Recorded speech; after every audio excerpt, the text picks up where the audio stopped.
Formula Access. Today we have a really special guest. Yes, I say that every single time. Today's guest is Erika Hoffmann of Formula Woman.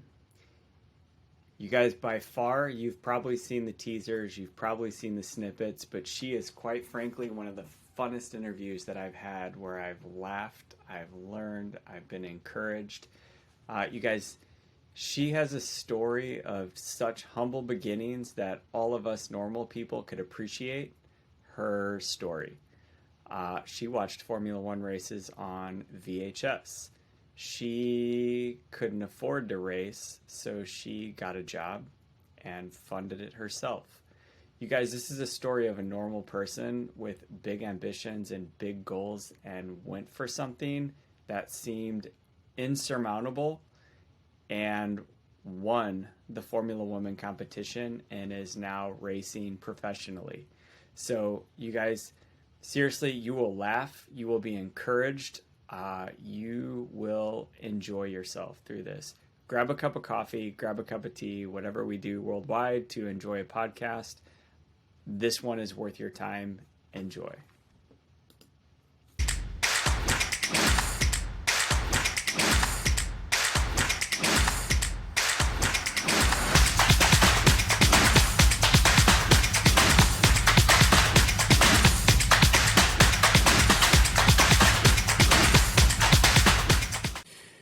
Formula Access, welcome. This is where we bring the people of motorsports to your doorstep, and today we have another really special guest. I keep finding all these people, and as I've told you before, I am on a constant challenge to find drivers because they are some of the most interesting, high-performing people out there, and when they agree, we get them on the show, and we build them up. So today we've got a really, really special guest straight from Formula Women and GT Cup. Today we've got Canadian Erika Hoffmann. Erika, welcome. Thanks, so good to be here. Thank you for responding to my request and working with both of our really busy schedules and making this happen. Yeah, no, excited to be here. I honestly, like, the first time you messaged me, I was like, is this a scam? And then I had to, like, look you up, and then I was like, okay, this guy's legit. We can have a call. So about that, you're one of, like, I don't know, I think I have 30 recorded episodes right now, and like 28 of them have all said the same thing. And this not being my day job, my LinkedIn profile where I kind of do all this is geared towards my tech company. And like, just in the experience it has this, and I was like, you know, I really need to like change this up a little bit so people know that I understand motorsports and not so much tech. And so I changed it all, and that's kind of stopped. But I got that a lot when this started out, and they all come on and they're like, yeah, I thought it was a scam. And then I thought, well, I'll just respond back. And you know, then you had the show links in there. And yeah, exactly. I was like, okay. Yeah. Once you like find the website and stuff, you're like, this looks cool. I'm a real person. I try to be.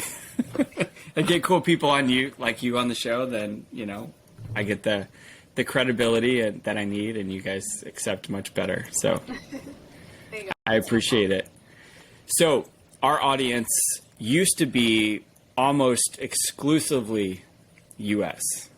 And it has basically become U.S., Canada, Europe, and Australia. So just to let the audience know, who are you and what do you do? So my name is Erika. I'm Canadian, and this past year I raced a McLaren 570S GT4 in the British GT Cup Championship. So I race in England after I won this international driver search. So pretty much I won Formula Woman, which was this competition which took 1,000 female drivers from 35 different countries. There's multiple rounds of competing, and I ended up winning, which, not gonna lie, kind of shocked myself. I was like, obviously I wanted to win, but based on my experience level comparatively to other drivers in the competition, I was like, oh, it's not super realistic, but I'll like get as much as I can out of this competition. And then I ended up winning, and then within a week was told, like, pack your bags, move to the UK, and I raced in the GT Cup Championship this past year. How did that go? It was good. It was a whirlwind, definitely a dream come true. And like just a crazy series of events to get me to where I am today. Like definitely in my head, what I'm doing now is like, was my dream that I always wanted to do, but I thought it was going to take a lot longer. I wasn't sure how on earth I would actually make it happen. I was like, okay, if I get to race like GT4 at any level, maybe even like one race once, that would be fantastic. And then all of a sudden I was like, here's a McLaren GT4, this is your season, like, and next year I'm also racing GT4 in the UK, so it was definitely like, I don't always believe it's real. I'm going to be real with you right now. Like, sometimes I'm like, did that actually happen? Is this realistic? Because it's just kind of disjointed in terms of, like, my previous trajectory within racing and, like, the steps I was making to all of a sudden be landed to where I am now was, like, kind of unprecedented. Is this like your first year? Yeah. So pretty much, do you want the story? Okay. Pretty much. Okay, yeah, just go. Okay. Give me the origin story. I was going to do it later, but it's a good time. Go. It's kind of like, okay, sorry, wrecking the schedule. Good. You're my kind of people. So, life story. Pretty much growing up, always loved racing, thought it was super cool, but was not like connected to it at all. Like my family watched Formula One. We actually like didn't even get Formula One on our TV. My uncle did. So we'd take a VHS tape, put it in his mailbox, he'd record the race, and then put it in our mailbox, and we'd watch it like Monday, Tuesday, and then put it back into his mailbox and just like re-record over the same VHS tape. And that was like our only access. This is super uncomfortable for me to ask, but like, how old are you? I'm 26. And you know about VHS? Yeah, well, we were running on a budget back in the day. So pretty much we had a VHS tape, and that's what we used. Because nobody else watched Formula One, there wasn't any way to get it, really. Like, my uncle had this, like, crazy setup where he had to use, like, all these satellite dishes to, like, get some European channel, because we didn't have anything. And, like, we didn't have to worry about spoilers, because, like, nobody I knew watched any kind of racing. I would say, like, Formula One, and nobody even knew what I was talking about growing up. So, like, I liked it, but was, like, so disconnected from it, knew no one involved, didn't have the money to do any karting or anything, and my family was kind of, like, didn't even know that was kind of an option, and then found out, like, oh, you can, like, go karting in Quebec, but, like, that's expensive, like, all this stuff. So, pretty much, like, liked racing, but was so disconnected from it. And then as I got older and I got my driver's license, I was like, okay, like, I really want to, like, actually drive. Like, driving down the street, cool, but, like, I need to experience, like, real driving. And so ended up doing, like, an autocross event, and then taking, like, our Hyundai Accent to a racetrack in Canada, and me and my dad went for, like, a track day in this, like, low, like, roll-down window, like, gutless little thing. But I was loving life. I was like, oh my gosh, I'm on a racetrack. And then later on, I ended up buying a Subaru BRZ, and I took that to the track and just did like a local, pretty much what I ended up doing was I like emailed the track and I was like, hello, my name is Erika. I would like to drive. I have no idea how to get involved in any kind of motorsports or anything. So they were like, okay, come on down, we'll like meet you. And I ended up doing this like race kind of lapping school thing that they had, even though I was like not experienced enough for it. They were like, well, we'll let you take it, it's okay. And then through that I did like their local series. They had like this like local racing series with your like daily driver that would happen like I think like 9 nights during the summer. So I did that. And then there was a gap because of certain events, so I'm trying to avoid. Okay, so I'm Every just guest that I've ever had on the show will know what you're talking about. Just keep going. Okay, so in 2019 I did that, and then had a bit of a dead zone there, and then pretty much after, I'm sorry, I'm having a hard time flawlessly stringing this together. You're doing but great. Then in 2021, I was working for this driver development company that does like simulator work and stuff in Ottawa, my hometown. called Apex V2R, and they told me about this Formula Woman competition.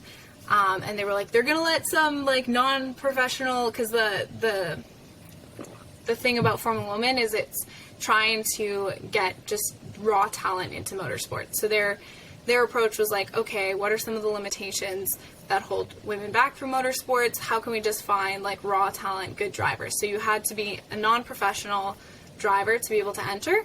And so they were like, they're letting some amateur drivers race McLarens, and they're like, you should give it a go and enter this competition. And I was like, they're gonna let someone like just drive a McLaren? I was like, sweet. I was like, sign me up.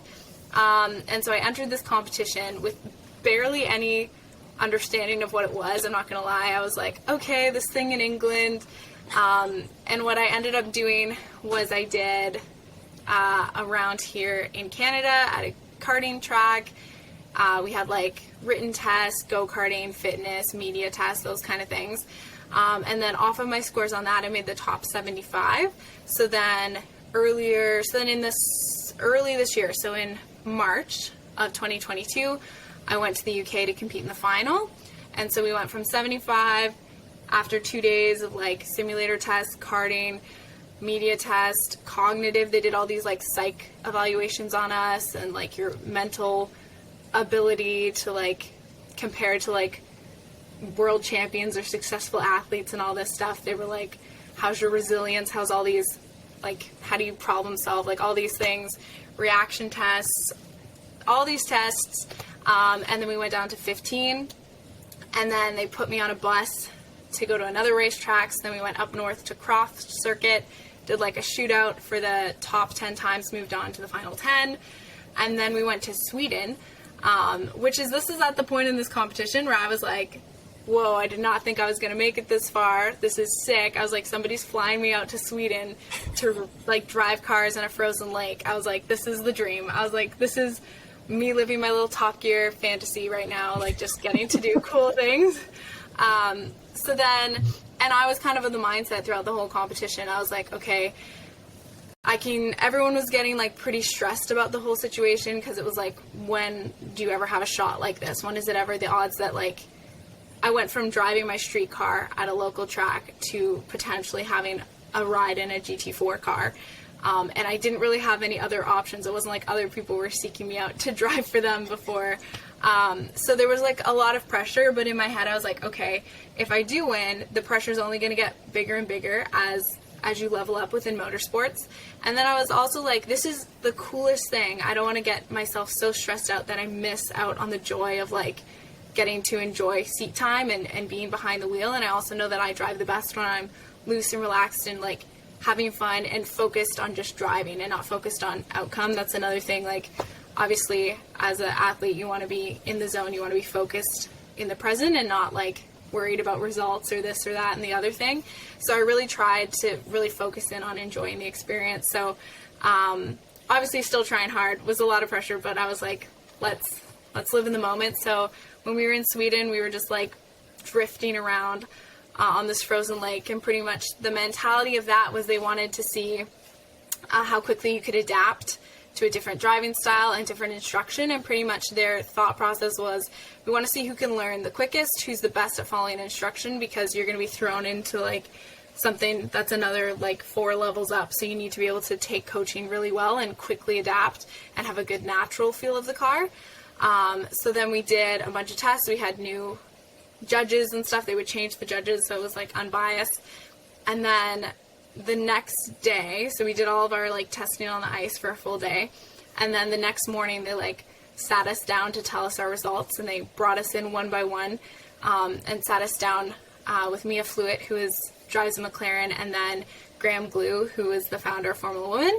And at this point they hadn't told us, like, we were doing like stuff on the ice and I didn't know what a good time on the ice was. Like, they didn't tell us like how long it would take to go through a course or anything like that. So pretty much what they did is they just told me my time, which meant absolutely nothing to me because I had no idea what to compare it against. So I was like, okay. And they were kind of waiting for a reaction from me, and I was like, you could tell me like any number right now, it would not make any difference to me. And then they were like, so you were the fastest. And I was like, oh. But then at the same time, I knew they were taking in a lot of factors. It wasn't just speed. It was obviously that plays a big part, but it was all these other pieces to be like, how could you develop? So I like, again, was kind of like, I don't know what this means. And then they were like, so, and you made the team. And then I was like, what? And I freaked out. I was like, are you kidding me? Like, it was something that I don't think I'd fully allowed myself to like believe it. I was like kind of still guarding myself in terms of I hoped and I wanted it, but in that moment it really sunk in and I like started to get like misty eyed. I was like, oh my gosh, is this real life? I was freaking out. And then I immediately like called my family, and it was 3 a.m. Canada time, and my brother lives in Papua New Guinea, so it was also like crazy time for him.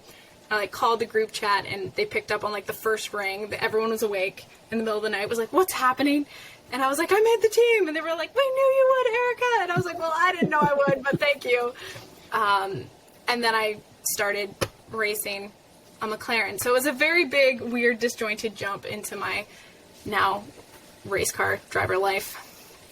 That to me is, so I'm a huge advocate in motorsports of having a meritocracy and having the best people doing the highest level of work. So the best engineers, the best aero people, the best chassis people, you know, the best drivers, and not necessarily like socioeconomic status is determining what you do. And I think the thing I love most about your story is that like you can't even watch a race without a VHS player, which is 30 some odd years old. I mean, they probably stopped using VHS in the normal world before you were born. And like you are like you come from humble meanings, but you're also like extremely grateful for what you have. So it's not like, yeah, I'm top 75, I'm top 10, and now I won this thing, you know, whatever. You're very, very humble about just this particular journey. And I think that's special because you don't have the billionaire story of, you know, I liked racing. My dad spent money. My dad bought track time. My dad bought me a go-kart. My dad bought me, you know, a seat at a Formula 4 team or, you know, a GT team. It was, I became an adult and I got a job and I had to buy a car and I went to the track and I had to do all this stuff. I think that's a sweet story. Like, I think that's probably more connecting with the world than the other of that. So but I'm also really impressed by the structure of that system. I think that in that world of resources and, you know, and wealth, you lose all those things like media training. You know, can you react to what's happening on the track in real time and avoid, you know, a catastrophic event? You know, you always see the drivers with the tennis balls and whatnot. Like, can you do that? And then you just hop into a car and you win a competition traveling across the world. I'm actually really impressed with that. I'm really impressed with you even more than I was when I had no idea what you did. So. Oh, thank you. Thanks. No, I appreciate that. And yeah, I think like I'm pretty fortunate to be in the position I'm in, to have that opportunity. Obviously, like I was a girl, so it was a competition for women, so I got that opportunity. But yeah, it's been such a dream come true and something that I don't take for granted at all. I think I've built my confidence as I've gone along. So at the start, I had less confidence in myself because I was also seeing all these other drivers who had all this experience, and that was very intimidating, especially as someone who didn't. I love driving. I have a lot of natural talent and ability for it, but it's hard to really have that confidence in yourself when you haven't seen your results against other people. You know, like I was kind of like, oh, I love this, but like it's hard to gauge. But as I've gone on and as I kept winning different rounds of the competition and then ended up winning and then raced this past year and was like on pace immediately, we didn't have that much testing time, but we ended up, me and my teammate Jody Sloss, who is the other winner, who raced in my car, we were like mid-pack throughout the season. We were getting better every race by like a substantial amount. And it was encouraging to be like, okay, we're racing against people who've been doing this for years and years and years. And we're like climbing up every race. We're getting better and better. We're passing people. We're doing all this stuff, even with such limited seat time, to all of a sudden be in a GT4 car. So as it's gone on, I've gained a lot more confidence and self-belief, and also been like, okay, like before I was like, I don't know if I can do this because I'm less experienced. And now I'm like, okay, I should, like, yeah, I'm less experienced, but I'm still performing. So that means that I should have more and more.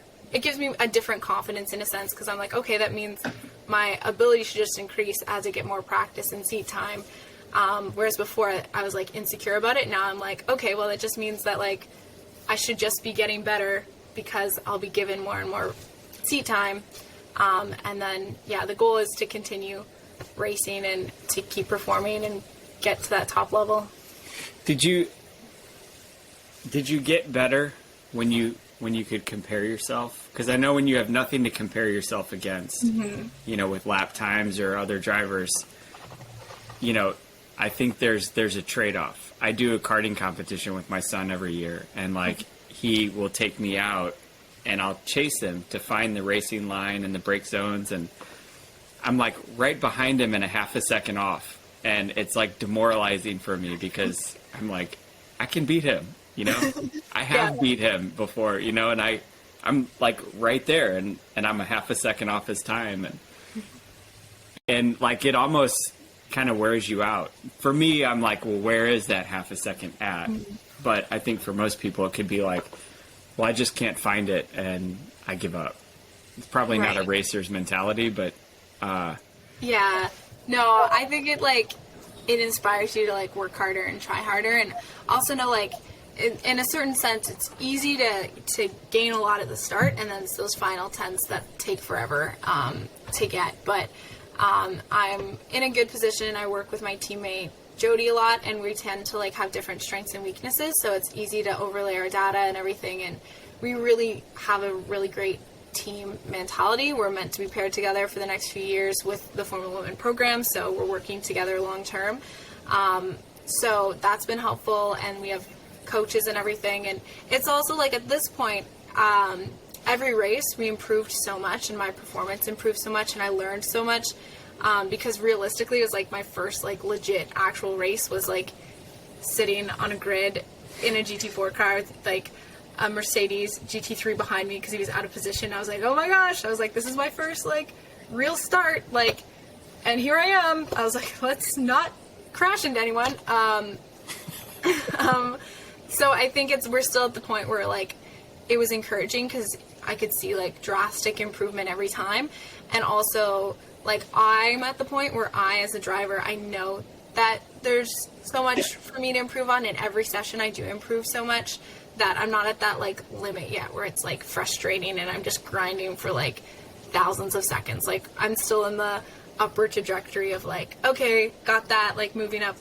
So it's still an encouraging phase of my career right now. So you, in GT, like explain that ladder system to me, like how you, GT3, GT4, like what does that ladder system look like until you get to, I don't know, the equivalent of the top? Right. So GT4 is what I race right now. And then the GT3 is like a level above that.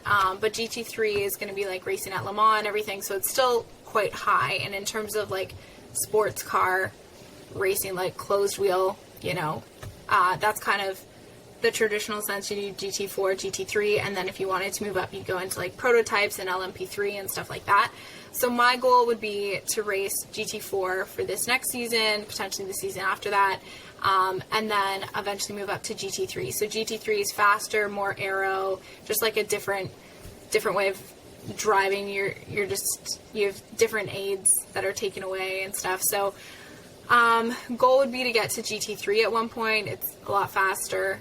Unfortunately, like a lot more expensive, but depending on how the process goes and what sponsorship and stuff we can bring in, our long-term goal with Formula Women would be to race at Le Mans with a GT3 car. a few years down the line. And their goal is to do the first fully female run team to go to Le Mans, which would be a historic thing. We've had women drivers, we've had women lineups of drivers, but not like full engineers and all that stuff. So they're looking at wanting to do that, and to even be able to say like, oh yeah, like the goal, if things work out and like they have those things in place, is that I race at Le Mans, is like pretty out there to say in terms of what I was doing like last year and everything. So even to have that possibility is quite a lot of hope, and very much like, is this real life? Is this happening? Like, I'm just gonna keep grinding and like working to improve as a driver. But it's pretty exciting to see what could potentially be down the road. Do you, in that system, I mean, does it follow in GT4, GT3, are you basically, are your sponsors paying for your seat? Yeah, so right now, Formula Women paid for our seat this past year, and they're going to pay for it moving forward. I have to work on personal sponsorship stuff, so obviously I had to move to England to go race this past year, so I couldn't work in England being Canadian and with like visas and everything. So my bank account is not in the greatest shape right now, but that's okay. That happens with racing. Is that what this sponsorship is for, is to cover your travel, living? Exactly, so that I am not destitute while trying to be a race car driver. And then Which, also, by the way, they're all destitute. Yeah, no, it's brutal. You go to a track, everyone's like, spent all my money. But yeah. So goal would be to get personal sponsors is what I'm working on right now, and me and my teammate are working on. Also to round out our testing program a bit more. So there's certain testing that is covered through like the team's budget, but especially being new to motorsport, we want more time on track, right? We want to get more seat time, more coaching, and just have that experience. And then so having budget go towards that is like what I'm working on with personal sponsors, is to just cover my expenses, travel expenses, gear, and then more seat time. Are you, being in a McLaren, are you backed by McLaren? I mean, do they? Yeah, so this past year they supplied our cars for us, but this next year we're probably going to be in a different GT4 car. It depends. There's different talks going on, so it depends what manufacturer wants to back it.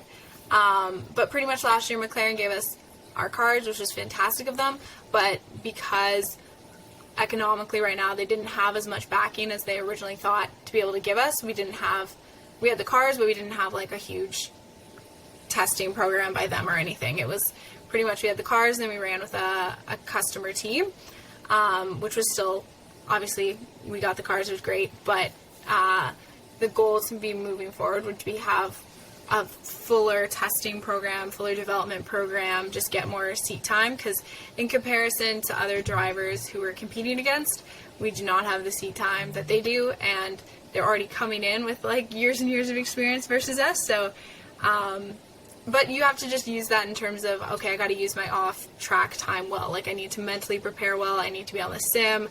I need to be in a proper headspace. So we do a lot of, like, mental performance coaching, that kind of thing. And just making sure that any time you do get to be on track, it counts, because as it goes up, and I've seen with different drivers as they're more and more successful, sometimes they get less and less track time, right? You get thrown into a car, you're like, okay, do a few laps, all right, now race, you know? So you have to be at that level where you can just jump in and perform well. Who are the other manufacturers that kind of enter that arena? So on grid with us, we were racing against Aston Martins, Lamborghinis, Audi, Porsche. Obviously, we were in a McLaren this past year. Mercedes. I've kind of lost the list of what I've said so far, but like just kind of that world of like high-end fancy cars. And people move in and out of it all the time. So like Lotus just is releasing their GT4 car for this next year, so they're moving into it. And then Audi obviously is moving towards F1, so they're pulling out of their sports car stuff a little bit more.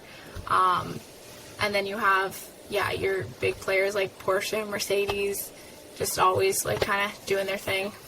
You need to connect with Lance. I'm sorry, Lawrence Stroll. People have told me that. They're like, you're Canadian, you should know each other. And they own Aston Martin. Yeah, so if he wants to give me a car to drive, obviously I'm on board. I personally am not friends with him, so don't have that much of a connection, but we'll see. Well, I had their head of North America on my show, and he is a unbelievable human, and I'll send you his email address. Perfect. Fantastic. He's a good guy. He's a good guy. I appreciate it. North America, including Canada. So fantastic. Us Americans, we get all confident. We're like, North America's America. But it's not. And he told me that. So oh yeah. That's exciting. I mean, that I don't fully understand that world, other than, I've been to IndyCar races where, their supercars and the GT cars are at the track, in a support series. Mm-hmm. And they're fascinating because you take a supercar and $1 million car and you throw $1 million worth of cool stuff on it. And, it's like Fast and the Furious for rich people. Yeah, and, it's pretty sick. Honestly, just being at the track, like the first time I rocked up to like a GT Cup weekend, first off you have everyone's like supercars in the paddock, which they drove to the track in, and then you have their souped up supercar race cars, which are now like all the comfort's gone, but they're like monsters of machines. And I was like, what is this world? I was like, this is the dream. This is so cool. This is a step up for me changing my street tires to my track tires and my BRZ with my dad. Now we're in a different playing field right now. Going back to that, mm-hmm. how impactful has your dad been in this journey? I mean, does he kind of hand you off to Formula Women and go? I mean, I have a daughter, and I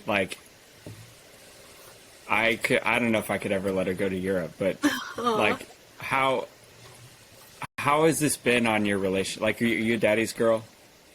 Yeah, I think like in total, like I have a really strong relationship with my whole family. So, both of my parents, my mom and dad, have been really supportive, and I wouldn't be where I am without them, because they're just like such good people, right? So even though they didn't know motorsports well, obviously my dad was stoked. He was like, this is the coolest thing ever, because he always loved racing but didn't know how to get into it. And honestly, my mom's into it so much as well, and she totally would have driven back in the day if she kind of did. She had a Honda Prelude and got a lot of speeding tickets, but I had one too. I get that. No way. Yeah. Nice. That's how old I am. So they're very supportive, and just like having their emotional support and their just like general wisdom and like counsel in terms of just all the stuff I've had to deal with this past year, especially going from like all of a sudden you're competing at a high level. There's a lot of scrutiny. There's a lot of people you've beat. So there's a lot of like, okay, you better perform now. Unfortunately, there's like some misogyny there of people being like, okay, these random girls, they don't belong here. So you have to prove yourself and kind of go against people who obviously don't want you there. And then there's like the politics side of things, the sponsorship, the marketing, the finance, all of a sudden moving to another country. So it was quite a learning curve of a year. But my parents were really supportive. And then my family, my sister, actually came with me when I did the Formula Women competition when I had to go over to the UK, because I don't know, I didn't have the most confidence in me winning. So I was like, okay, if I lose, then we can just go travel a bit, and it's still fun, and I got to drive a bit. It was great. And then I just kept winning, and it kept being like, okay, I gotta stay another week, okay, I gotta stay this. And finally she was like, yo, I'm gonna go visit my friends like in Switzerland, like I'm tired of waiting around for you, like call me once you win and we'll go home. But they've all been really supportive, and my whole family came when we raced at Silverstone this past year, which was just such a surreal experience. And I love them so much, and they're such good quality people, and they have made such a difference in my life, and we're very close, and I couldn't be where I am without them. As much as they're not like, they don't know the whole racing world, they know people, and they know, like, my mom and dad give me a lot of like character advice and like, just general wisdom. Yeah, I trust them. They're pretty good. Sorry, I have teenagers, so I always ask, like, I can show you all these landmines in life, like, to avoid. And they're just like, yeah, we just want to we want to make our own mistakes. And I'm like, Yeah. well, why? Well, I think to a part of it, like, that is true, but, like, I'm also at the point now where, like, I'll come to them with problems, right? And, like, we discuss it together. And it's not as much them telling me what to do. It's more us, like, having a conversation, and they know me so well, and they understand the complexity of the situation I've been put in with all of a sudden being thrust into this new world and this new life. So they're stoked for me, and they're also very supportive, and they've pushed me when I need to be pushed, and are there if I need, like, just some comfort or something. So they're pretty great. Do you, and you said this a second ago, do you feel like there's misogyny, like, or do you just feel like they're terrified of you? Because I'm Italian, so I have always, my wife is an extremely independent, strong woman, and I have to have that around me. And she terrifies me because she is just like, and not in a bad way, but she's just, very driven. She's very good at what she does. When she sees something, it's like, it's almost like that motherly instinct. Like, it doesn't matter what happens to a mom or a mother. Like, they will literally move heaven and earth for their child. Mm-hmm. I think guys say they'll do that and try to do that, but, like, a mom just naturally does it. And I just, like, I see those same characteristics, like, even in my daughter, like, when she wants something or she sets a goal, like, there's nothing that stops her from doing that. And I think, to me, that's probably what's happening is, like, they're terrified of, like, wow, she has never raced and she just won this thing. Like, I'm scared and I better beat her or whatever it is. But I mean, I think naturally any negativity in the world is generally driven by fear. And I think that's probably what you see. And then in, the complicated world of motorsports, I'm sure there's a lot of, I don't know, a lot of douchebags out there doing, stupid things, but whatever. Yeah. I think what you're doing is awesome. I think I still believe in a meritocracy in motorsports, and I think if you're, woman, man, white, black, whatever, like, just, can we please put the fastest, most talented people out on the track and let us fans be entertained by that? Mm-hmm. And not anything else involved. Yeah.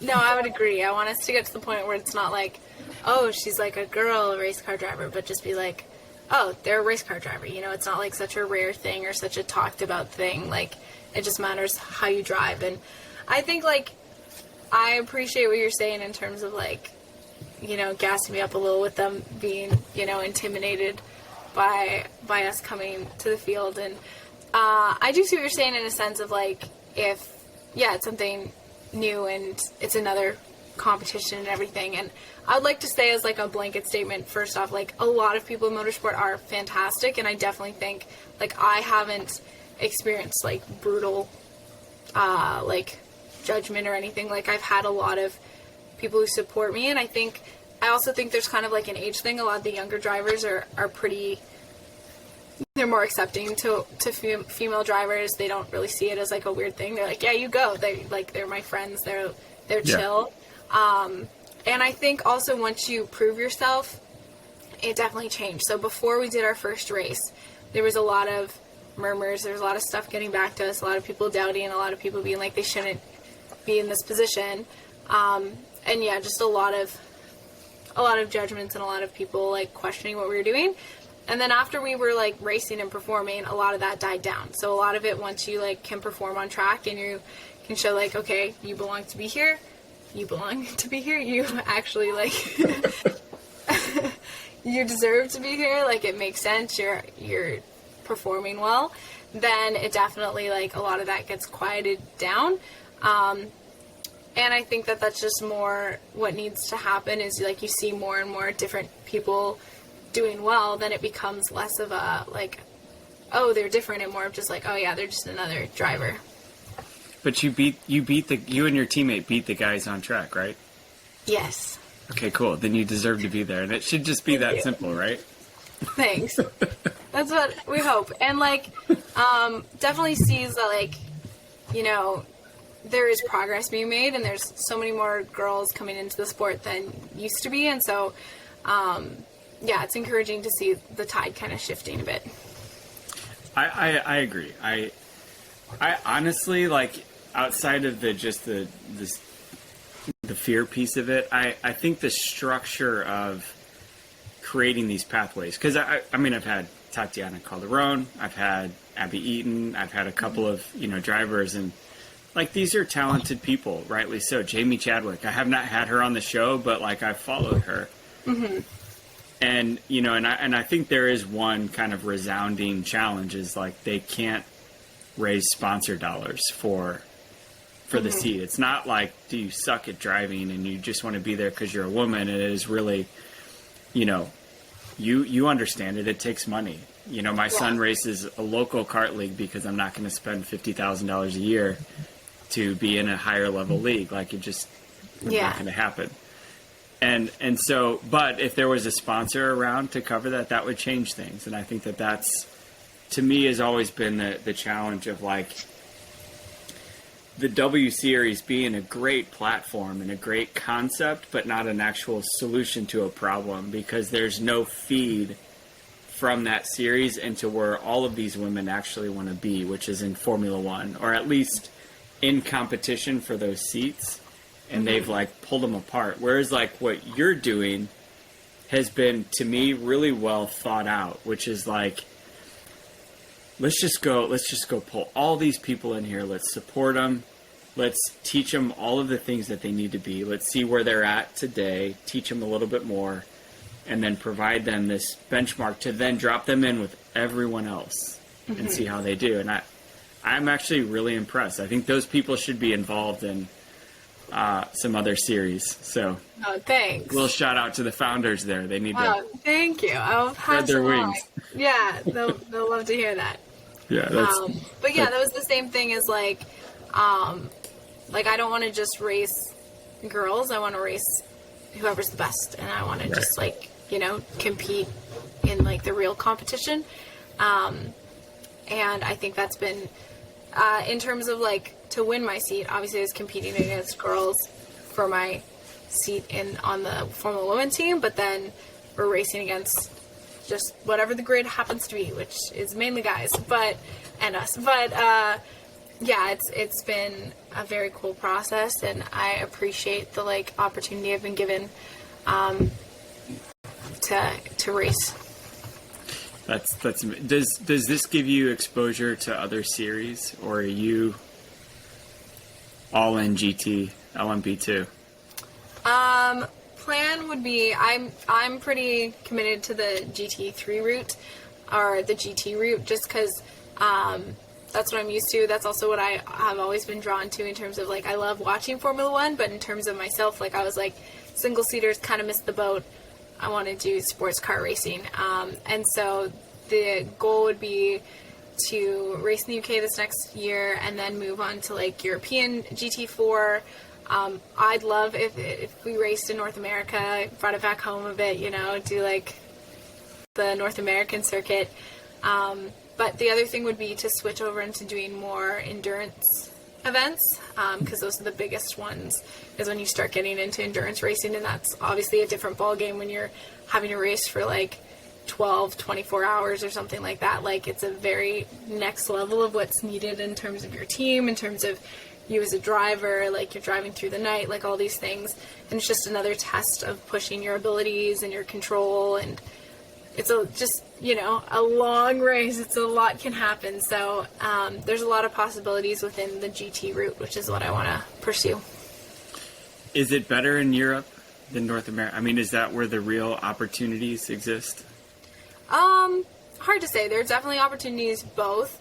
There's IMSA in the States, which has tons of cool things. You can go to a bunch of different tracks, and they have quite a high level. I would say IMSA's, like, up there. There's the European stuff as well. There's not as much stuff in Canada. Like, we do have a few, like, IMSA comes to Toronto for, like, a part of their season, but I would say either are pretty legit. Like, it's not that there's one is drastically below or above the other. So IMSA is the equivalent of GT in North America? Like, I'm Yes. familiar with IMSA. I get that. Yeah, so IMSA runs same kind of things. You can run GT4 at Daytona, that kind of thing.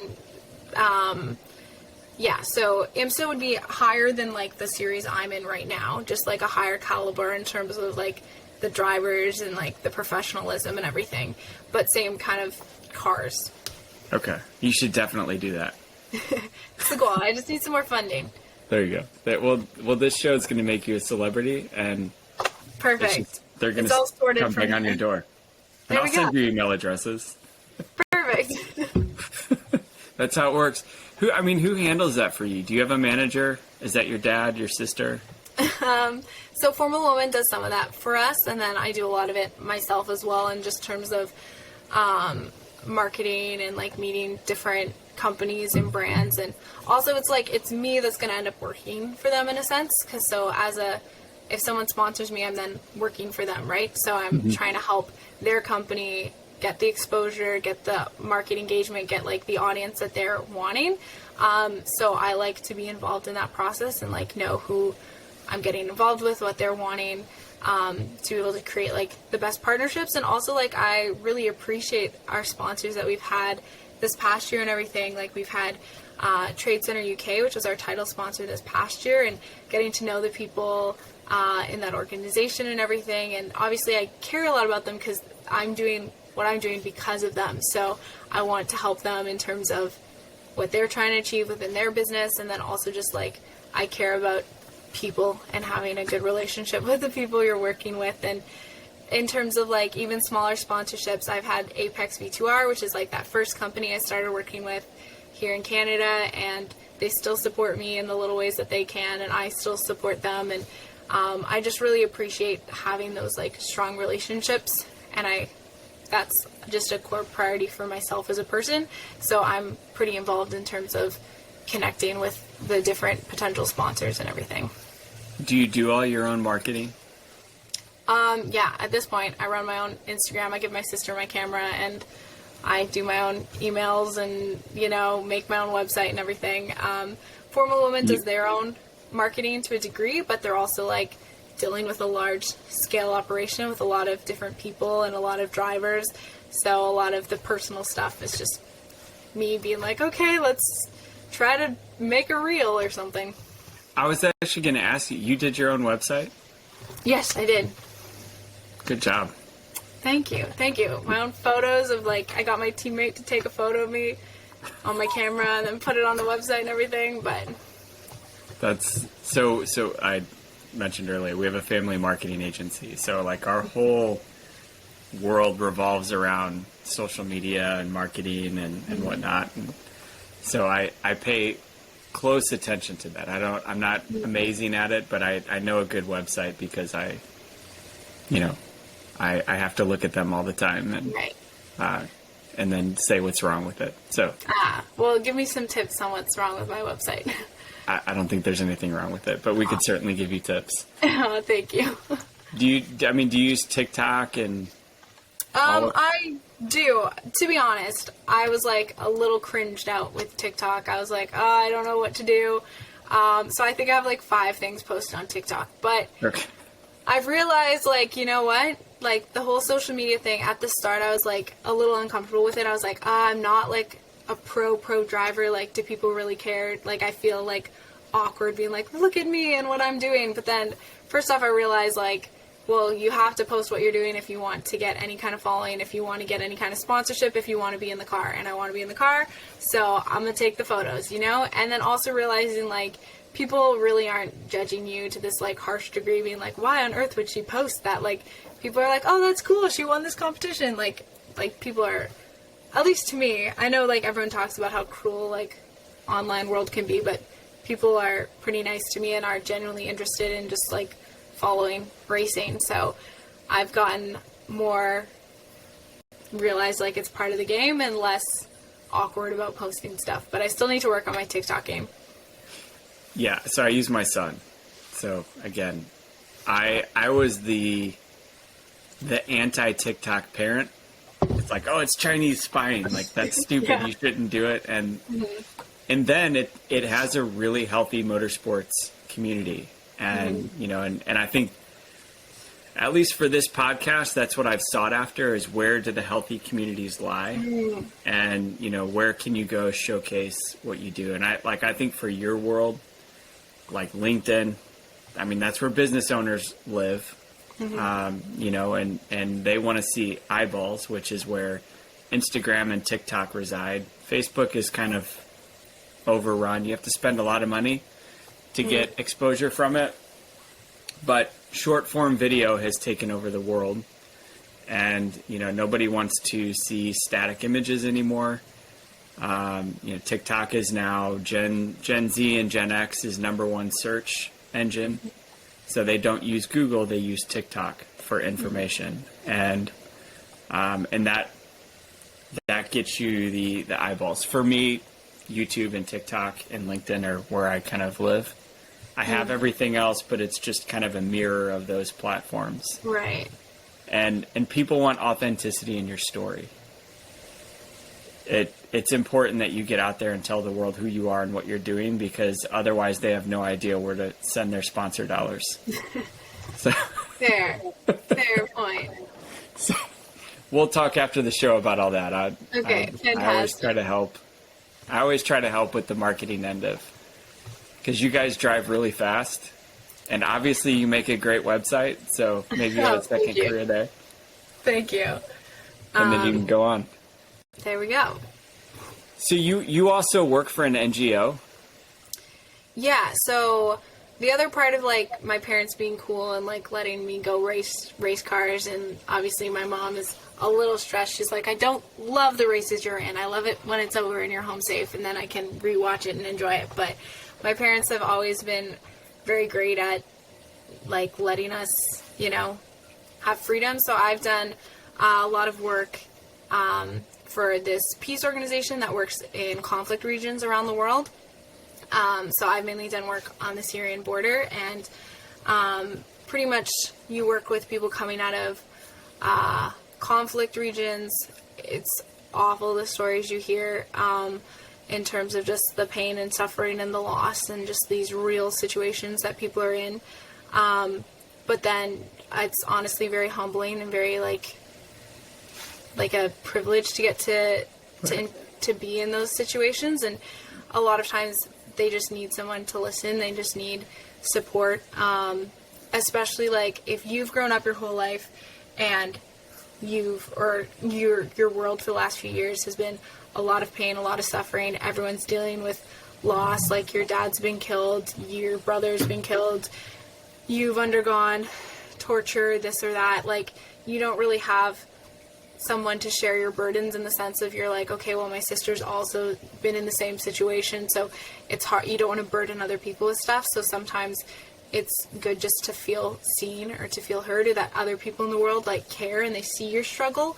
That's something that like a lot of people in conflict regions will just feel like ignored or forgotten by the world. Like we've been suffering for so long, they don't know how to, they'd have no resources to change things anymore, and to just be like, we need help. So to have people from other countries be able to like join with them and just like sit with them and hear their stories and like show them that they're not alone. And then what my organization does is really work on just providing the tools for locals to make the change that they want to in their community. So in terms of, instead of just being like, okay, like here's our solution to this problem, it's more like, okay, go like be with the people, help the locals how they want to implement change in their community, provide them the resources they want. They know their community the best. They know what to do. They see the areas that need help, and how can we just funnel resources and support them in that.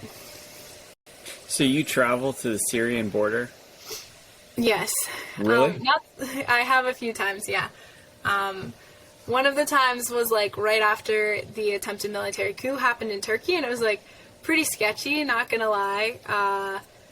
but I'm a Christian. I felt like I couldn't say I believed what I believed and not, not back it up. So, and I was like, well, this is what I'm passionate about. This is what I believe. And sometimes things are more important than your personal safety in terms of like the greater cause. And I was also like, tons of other people are suffering all the time.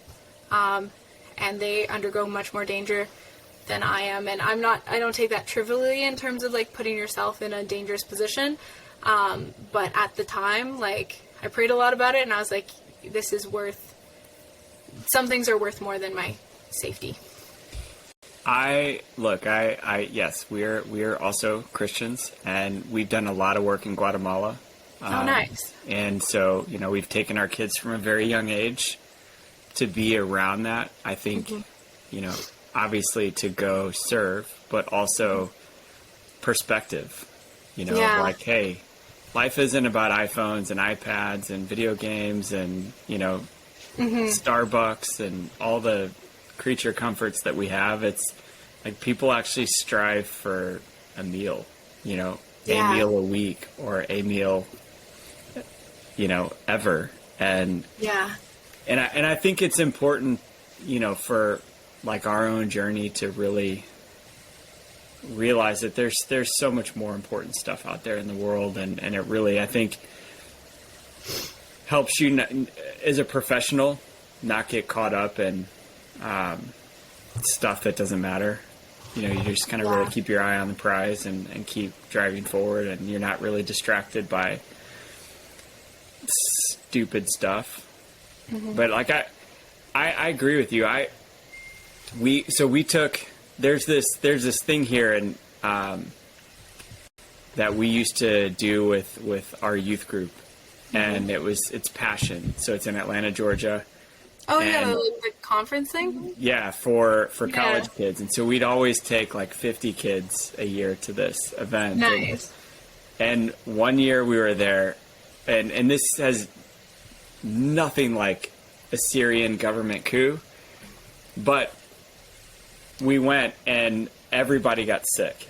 So like we had to get extra hotel rooms to quarantine off people. This was like 10 years ago.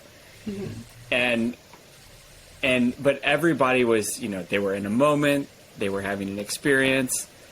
And like, I remember these young kids that my wife and I were with, and like, everybody's getting sick. So everybody's like terrified to like get near anyone. And there were these two kids like standing there, like looking like, I don't know, they just needed a hug. So I walked over and like gave him a hug, and my wife's like, "Oh my God, you're crazy. What are you doing?" And I was like, "Look, I got to drive the bus home. So like if I get sick, nobody's going to get home, and I'm protected here. So like I'm good." There you go. Like I never got sick, and I just like I always remember that. And as soon as you said the story of like, "Hey, look, I'm going to Syria, and if I'm in danger, I have protection, and I'm going, and, I'm all good." And here you are. Yeah. Totally safe. Yeah. There we go. It worked out. Yeah. I think it was hard in that situation because, like, sometimes you really feel like, God's provision in certain situations. And then in this one, I felt like I needed to go, but he didn't give me, like, confirmation of, like, okay, you'll be safe. It'll be fine. Whereas in other times, you've been like, okay, this is fine. I can take this risk. This was just like, this is what I want you to do no matter what the cost is. And my poor mom, but at that point it was like, well, also the safest place to be is like where God wants you to be, is in the center of his will. So I was like, you know what? This is more important than me being physically safe right now. And so, and also like I've learned so much. I felt like there was I gained so much perspective, like what you were talking about. And I think that's another thing that helps in terms of now being in motorsports, in that world of just so much wealth, so much, like, it's money on money on money. It's insane. And so sometimes you can be like, oh, like, I don't have that much money. I can't do what these people are doing. But then you're like, okay, but in the grand scheme of the world, like, I am so fortunate. I have so many rights. I have so much safety. I have so much going for me. And I think one thing that I, like, personally have done for years, which I don't know when I started doing this, but I just like think probably like once a week or something, like, what if I just like was born in the slums of India? What if I was born in a remote village which didn't speak English and nobody else spoke this language and I was like isolated? Like, I just put myself in terms of like the position I'm in is extremely, extremely fortunate, and I think that helps me live my life better. Like, it helps me be grateful, be more at peace, be more content, and then also like then when you look at all these people who you're I feel like we always look up and we don't look down. We always look at who has more than me. Yep. But if you look at who has less than me, it's like pretty much everyone. Like, we're living in an extremely fortunate time. So that helps in terms of when you're like, oh, I can't race the McLaren. You're like, okay, well, most people can't have food. So Erika, suck it up. You know? Yeah. So it's a good perspective. Yes, you just won a huge competition and you're driving a $1 million sports car. You're good. Yeah, exactly. You're good. Exactly. So, in your brief moment of motorsports, what has been your pinch me moment? Well, I think there's been a lot. One moment I had was in our second race weekend. We were at Oulton Park, and I was at that time like the first race we were like on the pace but near the back of the field, and then this next race I was like battling people. So I was like in like kind of a battle with this guy, and I like knew I was faster than him at certain points. He was faster than me at other points. So I was like, okay, where do I get by?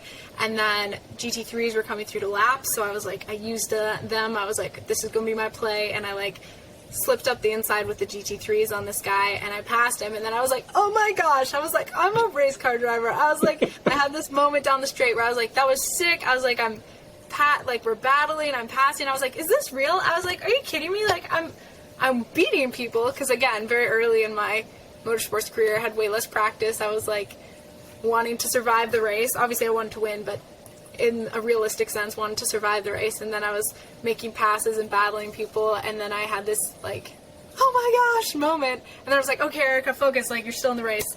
And then that was like a real like freak out, like happy moment where I just like snapped into this like, this is real life, and then was like, okay, back to racing, back to focus. Isn't that a good feeling? I'm not a race car driver, but I do. My son and I, when we travel, we go to go-kart tracks, and you know, and we race, and you know, when you pass somebody, it's like, it's almost like you've found a puzzle piece, because there's so much. Yeah. It's not just passing them on the highway. You know, they're actually trying to block you and you know, take your line away from you, and it's a pretty incredible feeling. Those of you who've never raced before, go try it. Yeah, it's really satisfying, and especially when you like plan it out beforehand and you're like, okay, this gonna be my move, and then it actually works. You're like, that was sick. That just feels so good. I love it. What didn't you expect about motorsports? What didn't I expect? I think I'd been trying to like get involved in motorsports for a while, so I had a decent like outside. I had a decent perspective going into it, but I think just like there's a lot of things involved. It's not like just your driving, right?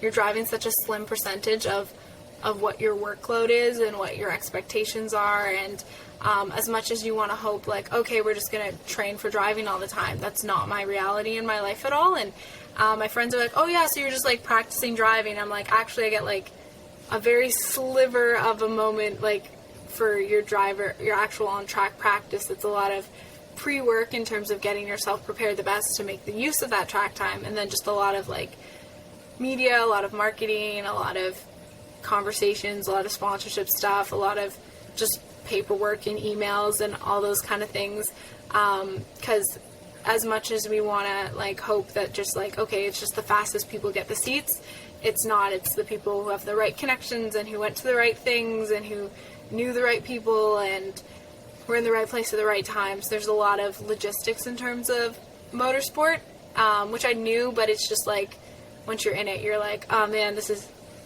more other work than I thought it would be. I really think that people fail to realize that motorsports is a business. You know, they think it's like Hollywood, but it's just a business. And it's so much selling and, you know, communicating and storytelling. And then you have to go race and be the fastest. Yeah. But there's so much involved with, you know, keeping sponsors happy, educating them. And I think the sponsors that I've ever run into, they just want to be a part of the story. Like, they're not, they may say, you know, I want to enter a European market, so I want to put my logo on your car, you know, but they're really, they want to walk a journey with you, especially like in your situation.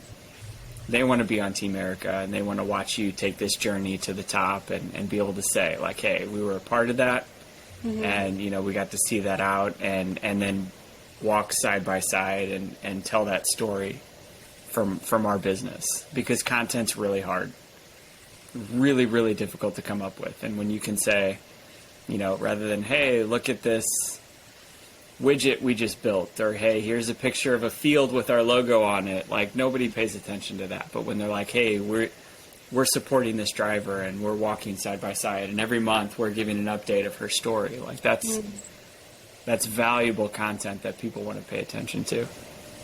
So Thank you. Kudos. So what advice do you have for young women seeking a career in motorsports?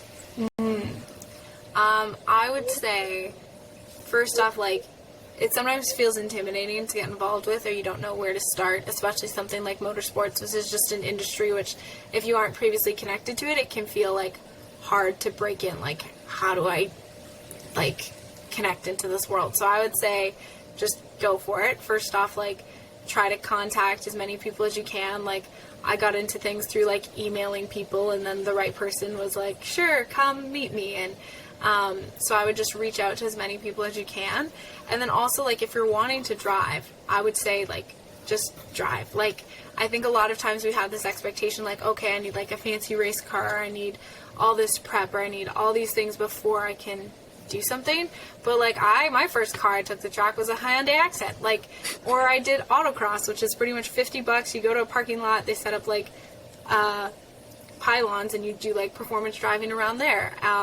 And a lot of times you can think, like, oh, I need this fancy car, I need more training, or this or that, and I would just encourage you to go and enjoy it. Like, for me, I was like, I want to do this because I love it and I want to do it for me. And to be honest, you're not going to make, like, a ton of money in motorsports.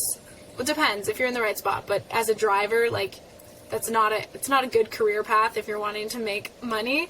But if you're wanting to just have the opportunity to drive, I would just encourage anybody to just do whatever they can and get on at any level, because you can still have just as much fun and be just as much invested and have a great time tracking with your own car, doing, like, low-level races, than if all this money's on the line, you got a whole team backing you and you're doing these intense races. Like, I think the pure love of the sport is what matters, and, like, I would just, wherever you're at, I would just encourage you to start, and don't put qualifiers or excuses on why you're not ready for it. Just, like, go and see how it goes, and just be humble, take advice, talk to people, and enjoy, like, the love of the sport. Gosh, you're such an entrepreneur too. Like, you don't overthink it, just do it. That's always the hang up with anyone, is like, well, it's not the right time, it's not the right place, I don't have enough money, I don't have a fast enough car. It's like, just go. Just do it.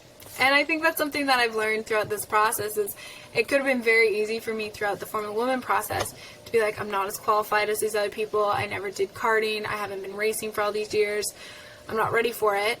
But I've learned, like, the people who make their dreams come true are the people who work to make their dreams come true and go after it. And also, like, that perspective of, like, well, why not me? Like, someone's going to have this opportunity, so why can't I have that opportunity? Why can't I put myself in the best position for that to happen to me, or for other good opportunities to come? And it's just kind of making yourself available. And the other thing I realized was, like, I was at the point where I was like, I'd much rather try and fail miserably at racing and know that I tried, and have that peace and that, okay, that was a closed door.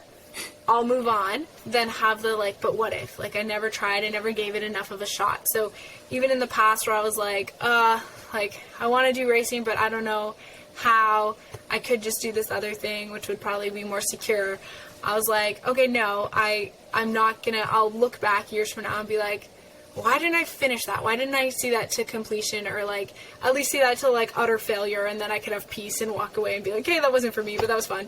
So that was kind of my mentality, is like, I'm going to pursue this, and as doors keep opening, I'm going to keep walking through and trust that God will put me where he wants to be. Or if it's not meant to be, then that's a closed door, and then I can have peace about it. But I feel like there's a lot of in the middle where you're like, I don't know, and it's really hard to take risks. But I also find that the hardest part about taking a risk is actually deciding to take the risk, and then the risk itself really isn't as hard. All of the hardest things or biggest decisions I've made that have had the biggest payoff in my life were always at the start being like, should I go to Syria? Should I try to pursue this? Should I reach out to this person and ask for this opportunity? And then you do it, and it's like, fine. Like, it's really way less, like, the actual thing is actually sometimes way easier than the asking or the deciding to step into the thing, if that makes sense at all. It makes perfect sense. I mean, that's like the story of our life. You know, I think just doing it is the hardest part of it. And then even if it goes bad or it fails, it still stretches you. Yeah. Like, sitting around watching TV all day doesn't grow you. Getting out there and going to Syria and having your life flash before your eyes and being terrified, like, you grow from that. You get a perspective, you take something away, and then you come home and you're good. And you have a story to tell. Like, I always tell people, like, I want to be the old guy on my porch sitting in a chair with, like, stories to tell. There you go. I love going to coffee shops and seeing, like, 5 or 10 old retired guys sitting at a table telling war stories of Vietnam or World War II, and you're just kind of like, man, these guys have had a really interesting life. You know, and I'm sure those stories were horrific to go through, but, you know, it's a story to tell and an experience that you've had in life that makes you who you are, and you're not boring. Exactly. You're not boring either. Oh, thank you. You got a great story to tell. Thank you.